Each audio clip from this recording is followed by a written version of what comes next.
तर विधान परिषदेच्या एका जागेचा निर्णय घेताना महाविकास आघाडीचा गोंधळ झाला असं नवनाथ बन यांनी म्हटलंय।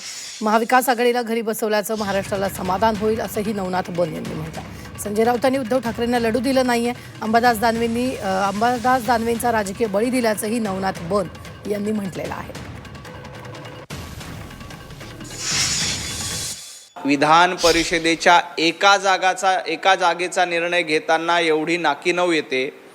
एका जागेला नेमकं कुणाला उमेदवार द्यायचं हे ज्यांना कळत नाही त्यांनी महाराष्ट्र कसा चालवला असता हा प्रश्न सगळ्या महाराष्ट्रातल्या जनतेला पडतोय आणि त्यांना घरी बसवल्याचं समाधान आज सर्व महाराष्ट्रातल्या जनतेला बघायला मिळतं।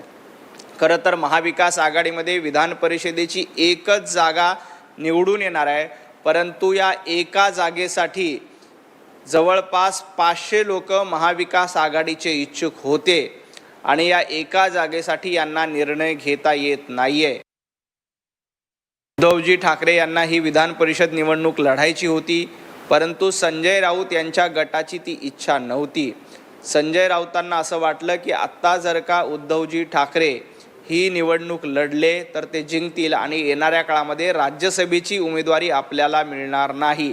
त्यामुळं आपला एक गट उद्धवजींच्या विरोधामध्ये सक्रिय करून उद्धवजींना इशारा दिला की तुम्ही जर का उमेदवारी लढली, तुम्ही जर का विधान परिषद लढली तर तुमचा पराभव होईल।